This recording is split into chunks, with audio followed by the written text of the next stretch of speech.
Bonjour, c'est Ursule. Bienvenue à Vie et Miséricorde. On est le 20 juin 2026. Alors, je viens parler de la relève. Amen. Alors, notre texte se trouve dans Tite 2, à partir du verset 1 jusqu'au verset 10. Mais je ne vais pas tout lire, les 10 versets. Et je vous encourage à aller lire, n'est-ce pas, ce chapitre-là qui est très intéressant pour ce qui est de la relève. Amen.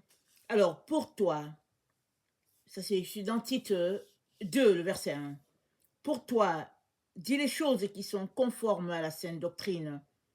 Dis que les vieillards doivent être sobres, honnêtes, modérés, saints dans la foi, dans la charité, dans la patience.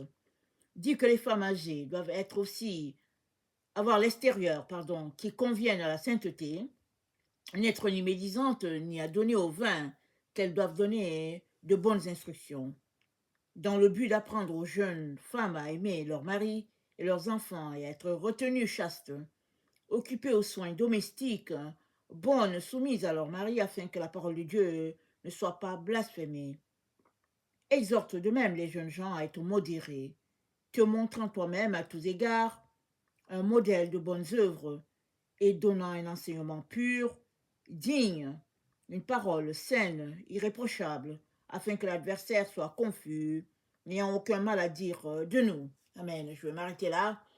Alors, Paul s'est retrouvé dans une situation, n'est-ce pas, où il était empêché d'être en face de ses enfants spirituels, et ceux-là qu'il a formés, et les églises qu'il a établies, si bien que, étant à distance, il pouvait juste écrire, afin d'encourager les différentes personnes sur qui il pouvait compter.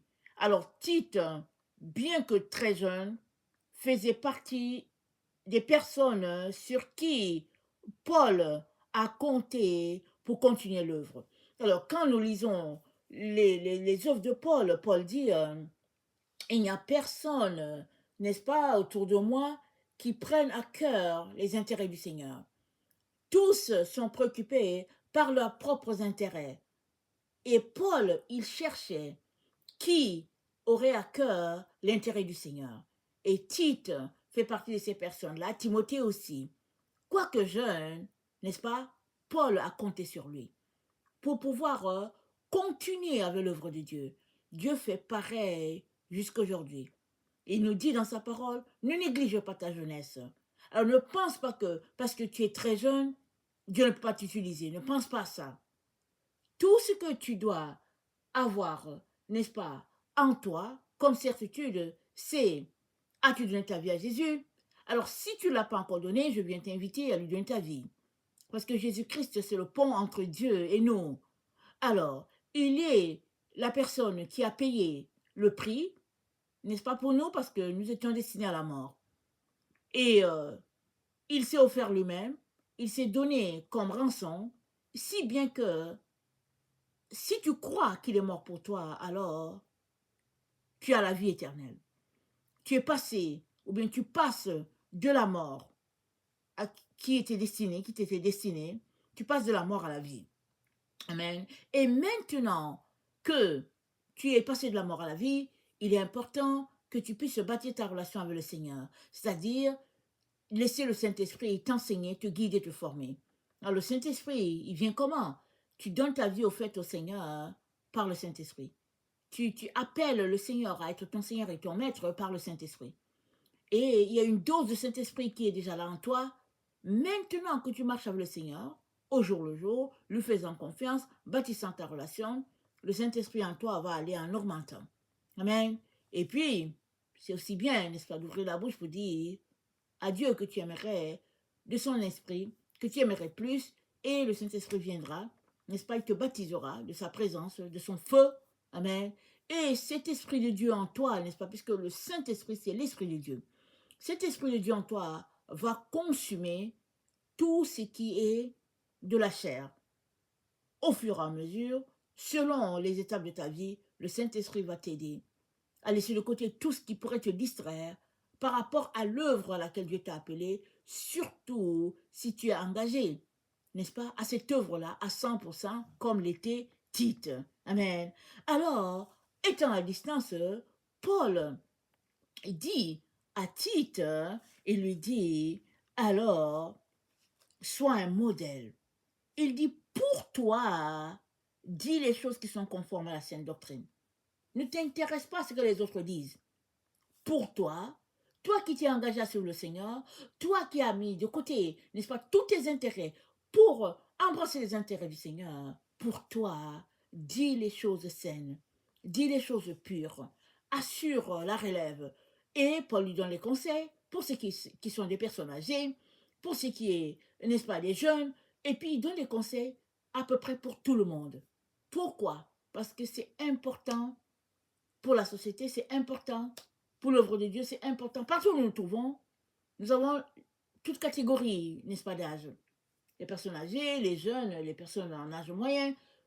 Tout cela, tous ces gens-là sont appelés à marcher et à vivre en harmonie les uns les autres. Et de plus, n'est-ce pas, nous sommes le reflet de Dieu sur la terre.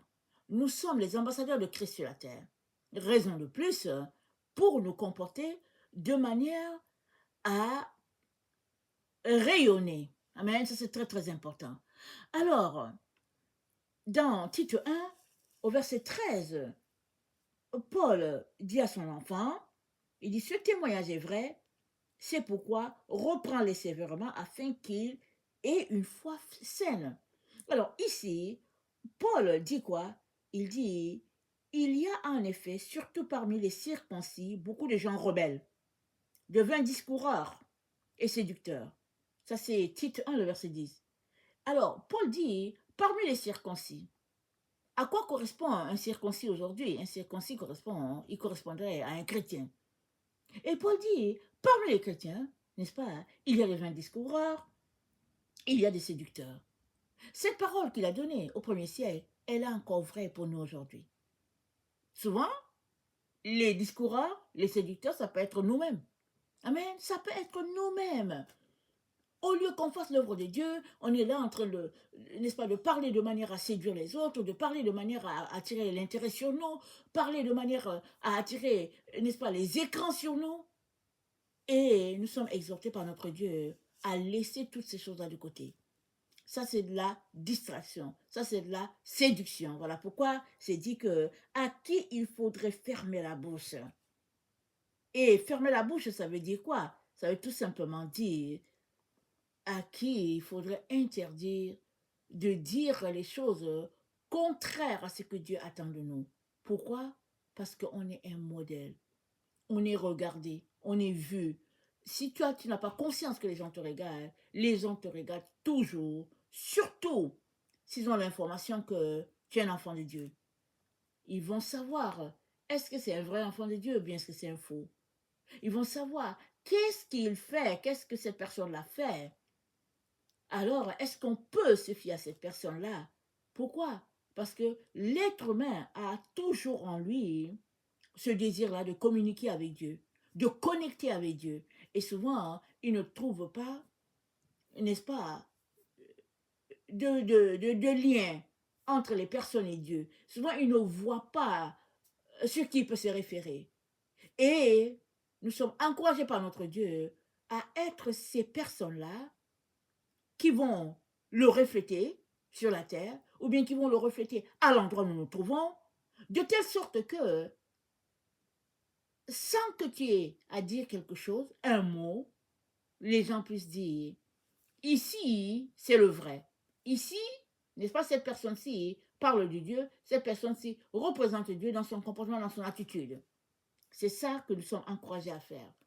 Et le témoignage par nos actions, n'est-ce pas, va tout simplement assurer la relève. Tout comme le témoignage par notre bouche. Voilà pourquoi c'est encouragé, n'est-ce pas? Voilà pourquoi le serviteur de Dieu dit à son enfant, hein, il faudrait leur fermer la bouche à ces faux discoureurs-là. C'est-à-dire, il faudrait les empêcher de continuer de répandre des faussetés. Parce que il s'agit ici de l'œuvre de Dieu. Il s'agit ici de répandre, n'est-ce pas, la gloire de Dieu tout autour de nous. Alors, dans Tite 1, le verset 16, c'est dit, Ils font profession de connaître Dieu, mais ils le renient par leurs œuvres étant abominables, rebelles et incapables d'aucune bonne œuvre. Alors, ce n'est pas quelque chose de nouveau, n'est-ce pas? Comme je l'ai dit tantôt, cela peut être nous-mêmes. Ça peut être que c'est nous-mêmes qui sont les faux représentants de Christ autour de nous. Soit par notre comportement, soit par le fait que nous sommes des personnes querelleuses, soit parce que nous sommes des personnes vantardes. X, il y a plusieurs raisons qui pourraient expliquer que par notre attitude, nous repoussons les autres. Et aujourd'hui, le Seigneur aimerait nous encourager, n'est-ce pas, à être ses ambassadeurs, ses ambassadrices sur la terre, nous comportant de manière à ce que les autres veuillent connaître Dieu, les autres veuillent être proches de Dieu, parce que les gens aimeraient goûter, amen, à ce Dieu-là. Et Dieu n'est pas sur la terre. Et il est tout simplement sur cette terre à travers toi. Tu es son reflet. Voilà pourquoi le Seigneur t'encourage, n'est-ce pas, à être un véritable ambassadeur. Et dans Tite 1, le verset 10, c'est dit, tout est pur pour ceux qui sont purs, mais rien n'est pur pour ceux qui sont souillés et incrédules. Leur intelligence et leur conscience sont souillées. Ça veut dire quoi? Ça veut dire que tout ce que nous faisons, n'est-ce pas, nous reflète. Si tu es pur, alors tout ce qui te concerne est pur. Si tu es souillé, tout ce qui te concerne est souillé. Ça, c'est, n'est-ce pas, une très bonne information pour toi et moi qui disons marcher avec le Seigneur. Cela devrait nous pousser à laisser de côté toutes ces choses-là, n'est-ce pas, qu'on sait que on aurait honte devant Dieu. Alors, je ne peux pas les nommer parce que chacun connaît ses points de faiblesse. Alors, ce n'est pas dit que tu ne dois pas être faible. Tout le monde connaît les points de faiblesse parce que ça fait partie de la nature humaine. C'est une tare. Toutefois, viens devant Dieu avec ta faiblesse. Il va te transformer de manière à ce que tu es dans ta nature humaine ne soit pas ce qui te conduise, mais que ce soit le Saint-Esprit qui te conduise, n'est-ce pas? Et que tes progrès se reflètent tellement sur ta vie que finalement, toutes ces choses-là que tu faisais de négatif ou négative, n'est-ce pas, soient tout simplement noyées dans la lumière de Dieu, dans l'amour de Dieu, dans la nouvelle personne que tu es. Parce que c'est dit que celui qui est en Christ est une nouvelle créature, les choses anciennes sont passées, voici, tout est devenu nouveau. Tout devient nouveau comment? Tout devient nouveau alors que toi, qui dis connaître Dieu, tu décides de prendre le chemin du changement. Amen. Voilà la raison pour laquelle Jésus-Christ venant sur la terre, il a dit, si on vous tape sur la joue, donne aussi l'autre joue pour qu'on te tape dessus. Et les gens l'ont regardé pour dire, il y a quelque chose qui ne va pas. Mais Jésus-Christ a dit ça pourquoi? Parce que selon la loi de Moïse, si on te tape sur la joue, tu dois aussi taper. Alors on peut imaginer une société comme ça, n'est-ce pas, où ils étaient en querelle tous les jours. L'un a frappé l'autre, l'autre vient frapper, toute la famille se met dedans, et puis finalement, les gens sont en chicane, et puis ils ne se parlent pas, et puis bon, voilà, c'est, n'est-ce pas? C'est le froid entre les gens, et puis c'est les querelles, il faut aller devant le juge, parce que c'est là, et puis donc voilà. C'était ça, comment le peuple marchait selon la loi. Jésus-Christ vient leur dire, laissez tout ça, laissez tout ça, soyez des agents de paix, soyez tout simplement transformés par la nouvelle manière, n'est-ce pas, de Dieu. Et la nouvelle manière, c'est la marche dans l'amour, n'est-ce pas, par la grâce de Dieu. C'est pas que cette manière, n'est-ce pas, elle est tout simplement nouvelle parce qu'avant Dieu disait qu'il fallait marcher sous la loi. Non. C'est tout simplement que la loi, c'était un pédagogue. Et maintenant que la grâce est là et qu'elle abonde, il est très important, n'est-ce pas, de baigner dans cette grâce-là. Et c'est ça que Dieu a pour nous aujourd'hui. Amen. Je viens donc nous encourager, amen, et alléluia, à être, n'est-ce pas, des gens qui travaillent pour que la relève soit remplie, n'est-ce pas, de la gloire de Dieu. Et tu es sur cette terre pour assurer cette relève-là. Amen. Soyons tous bénis. Amen et alléluia.